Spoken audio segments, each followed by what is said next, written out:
आपको सीधे ले चलते हैं इजरायल, जहां प्रधानमंत्री मोदी लाइव आ रहे, क्या कुछ कह रहे हैं वो आपको सुनवाते हैं। फिर हृदय से आभार व्यक्त करता हूं। 9 वर्ष पहले मुझे इजरायल की यात्रा करने वाले पहले भारतीय प्रधानमंत्री बनने का सौभाग्य मिला था। एक बार फिर इजरायल की ऐतिहासिक भूमि पर कदम रखना मेरे लिए गर्व और भावुकता का क्षण है।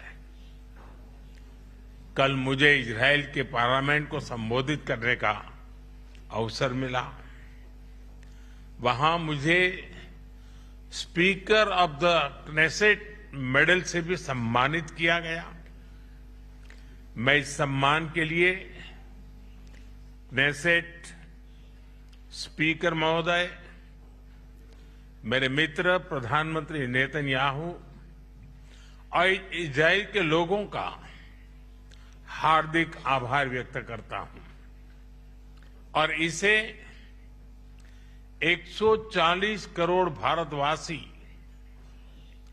और भारत इजरायल मित्रता को मैं समर्पित करता हूं। फ्रेंड्स, हमारे संबंध गहरे विश्वास, साझा लोकतांत्रिक मूल्यों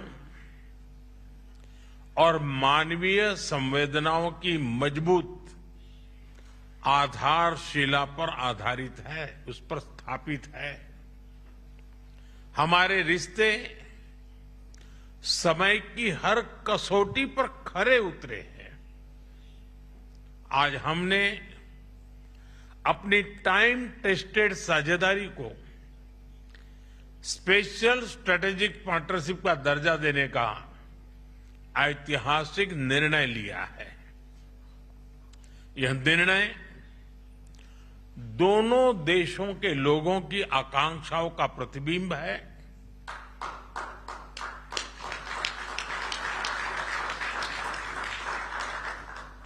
फ्रेंड्स, आज की बैठक में हमने अपने सहयोग को नई दिशा और तेज गति देने पर चर्चा की। हमारा आर्थिक सहयोग ग्रोथ, इनोवेशन और शेयर प्रॉस्पेरिटी का इंजन बना हुआ है। आपसी निवेश को बढ़ावा देने के लिए हमने पिछले वर्ष बायलैटरल इन्वेस्टमेंट एग्रीमेंट किया। हम शीघ्र ही एक mutually beneficial free trade agreement को भी अंतिम रूप देंगे। टेक्नोलॉजी हमारी भावी साझेदारी का केंद्र है।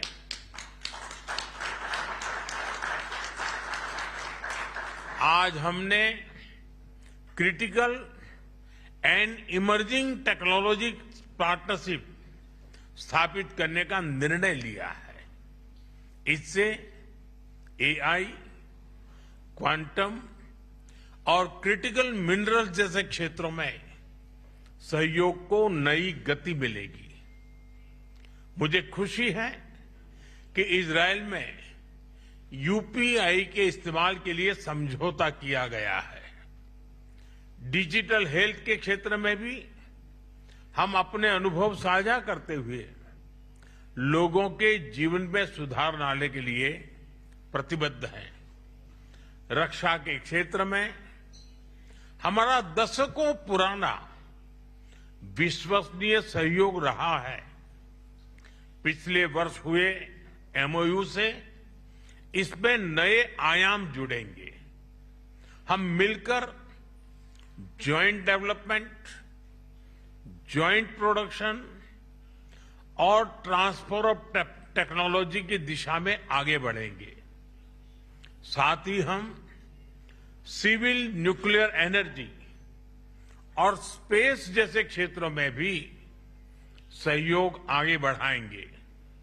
फ्रेंड्स, दोनों देशों के बीच कृषि सहयोग का लंबा और सफल इतिहास रहा है। आज हमने इस सहयोग को फ्यूचरिस्टिक दिशा देने का संकल्प लिया है। इजरायल के सहयोग से भारत में स्थापित सेंटर्स ऑफ एक्सीलेंस हमारी मित्रता के उत्तम उदाहरण है। इनकी सफलता देखते हुए हमने इनकी संख्या 100 तक ले जाने का 100 तक ले जाने का लक्ष्य निर्धारित किया है। इस दिशा में एक कदम और बढ़ाते हुए विलेजेस ऑफ एक्सीलेंस बनाने पर भी काम कर रहे हैं। इससे इजरायली टेक्नोलॉजी भारत के गांव-गांव तक पहुंचेगी और लाखों किसानों की आय और उत्पादकता में बहुत बढ़ोतरी होगी। हम मिलकर फ्यूचर रेडी फार्मिंग सॉल्यूशंस भी विकसित करेंगे। भारत में India Israel innovation centre for agriculture की स्थापना इस सहयोग के लिए मजबूत आधार प्रदान करेगी। फ्रेंड्स, हमारे पीपल टू पीपल टाइज हमारे संबंधों का एक महत्वपूर्ण स्तंभ है। 2023 में हुए मैन पावर मोबिलिटी एग्रीमेंट के माध्यम से भारत ने इजरायल के कंस्ट्रक्शन और केयर गिवर सेक्टर्स में महत्वपूर्ण योगदान दिया है। भारतीय कामगारों ने अपनी मेहनत, प्रतिबद्धता और कौशल से विश्वास अर्जित किया है।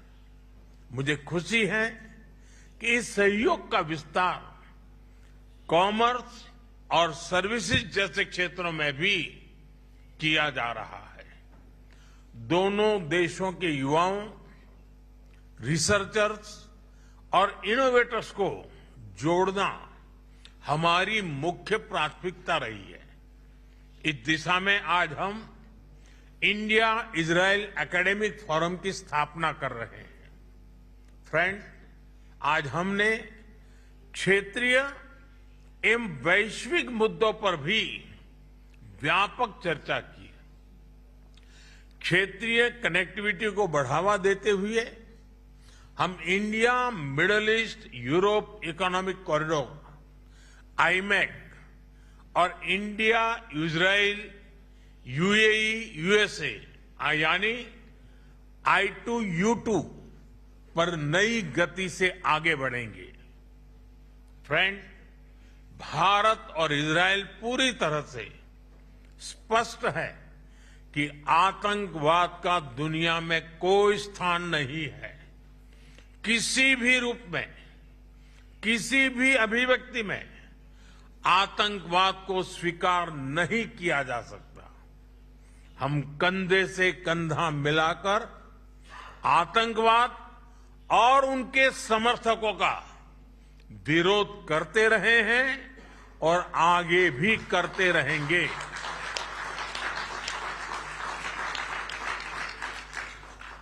पश्चिम एशिया में शांति और स्थिरता से भारत के सीधे सुरक्षा हित जुड़े हैं। इसलिए हमने शुरुआत से ही संवाद और शांतिपूर्ण समाधान का समर्थन किया है। यही ग्लोबल साउथ और पूरी मानवता की पुकार है। भारत की सोच स्पष्ट है। Humanity must never become a victim of conflict.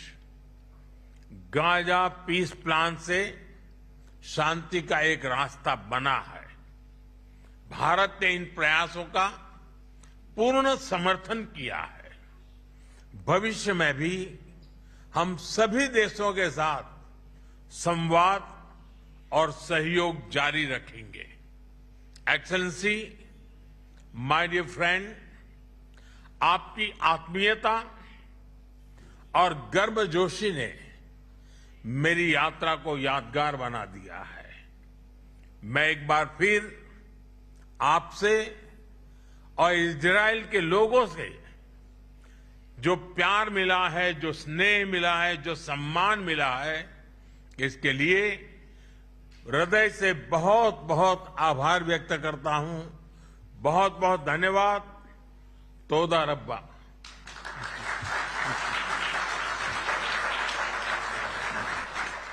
प्रधानमंत्री मोदी को आप सुन रहे थे। चलिए खबरों बढ़ते आगे। उत्तर प्रदेश की इकलौते बस